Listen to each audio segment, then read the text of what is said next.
A win in the 50-meter freestyle may come down to a 1/10 of a second. The difference between qualifying or being left behind. How do you feel? Good. Very good. So Michael Grimmett Morris is wearing an expensive full-length swimsuit designed to reduce drag and enhance buoyancy while swimming. It feels like I go fast in this suit. And he is. The first time he raced with it, he dropped 30 seconds off his best time in the mile swim. Hannah Davis wears a Speedo Laser Racer designed with NASA technology. You have the suit on, you feel like you're ready to race. She wears the same kind of suit as Michael Phelps, though both suits may soon be destined for storage. The suits are controversial, which is why the World Swimming Body decided to ban them beginning next year. At issue, the potential advantage to swimmers. 130 swimming world records were set since last year, a number that is unprecedented. When you put one of these suits on, it acts like an exoskeleton and holds that perfect body line all the way through the race for the athlete. A new rule will require suits fit between the waist and knees for men and between the shoulders and knees for women. The swimsuits must also be made of textiles. For amateurs, it'll save a ton of cash. The technical suits have to be replaced when they get stretched out, after only 5 to 7 swims. How much did it cost? About $550.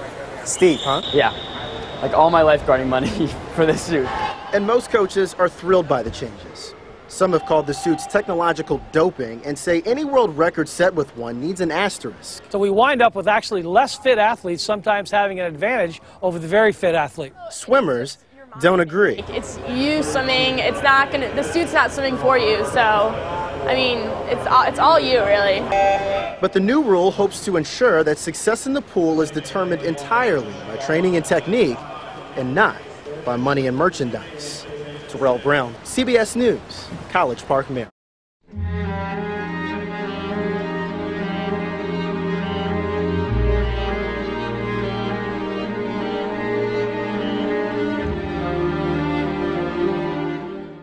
From the modest offices of Avita Sports in Harper Woods comes a technological innovation that will revolutionize training. Each device that a swimmer is wearing is basically a computer, and it's calculating all this data, and it knows when they're pushing off the wall, it knows when they're taking strokes, it knows when they're doing certain expected behaviors that a swimmer goes through during the course of a practice. It's called Avita Metrics.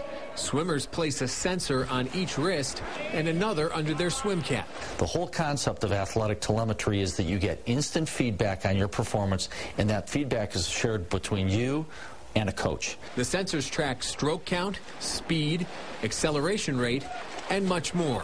Meanwhile, the coaching staff is equipped with notebook-sized computers that gather and sort the information as it's being transmitted from the sensors. Alex, watch your stroke count. The girls' team at Cranbrook High is the first squad in the world to use the Avita Metrics system in season. It was tested this summer by the University of Michigan, the same school that's won 11 national team championships and proudly boasts as one of its own the greatest of all time, Michael Phelps. The University of Michigan has always been forward-thinking when it comes to introducing new technology to the sport of swimming, and the Avita system fits the bill. Ultimately, if it makes the swimmers faster and more championship banners will hang from the rafters here in the natatorium, the Wolverines want in. What we try to do and what we're trying to accomplish at Michigan is to be the leading edge of technology. When they're racing, they touch that big pad at the end of the pool and it gives them their time. That was first developed at University of Michigan, so it was a natural that a school like that would embrace it. We're going to know exactly how many strokes they're taking per lap. We're going to know when they accelerate and what they're doing when they accelerate. Right? And then I'm going to be able to communicate that to the athletes as a coach. And why wait until the lap is complete? Swimmer and coach are now connected by an earbud attached to the swim cap sensor. Now, this works two ways. The computer can transmit audio feedback automatically. After our first length, we flip and we come up, and the little earbud that we have in our ear tells us two things. Normally, it's like our stroke count and speed per lap, and we hear that every length, and so we can try to either make it consistent or decrease our time or stroke count or whatever we're supposed to be working on within that set. Or the coach can speak to the swimmer directly. Switch to butterfly, Kendall. I think the real-time feedback is the most beneficial part of the system, and being able to talk to them. Good. Good, girls.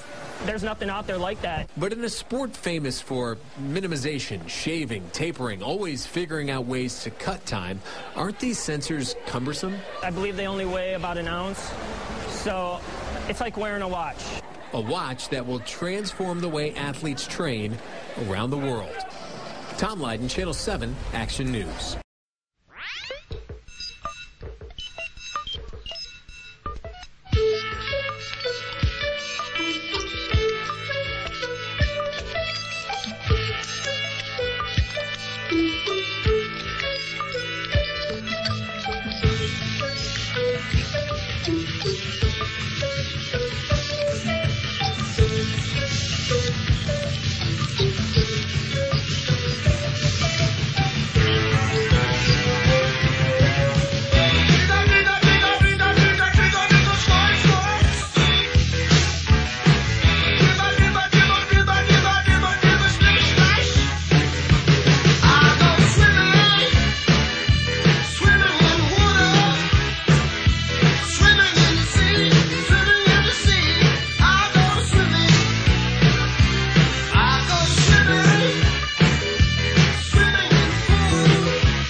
Gay.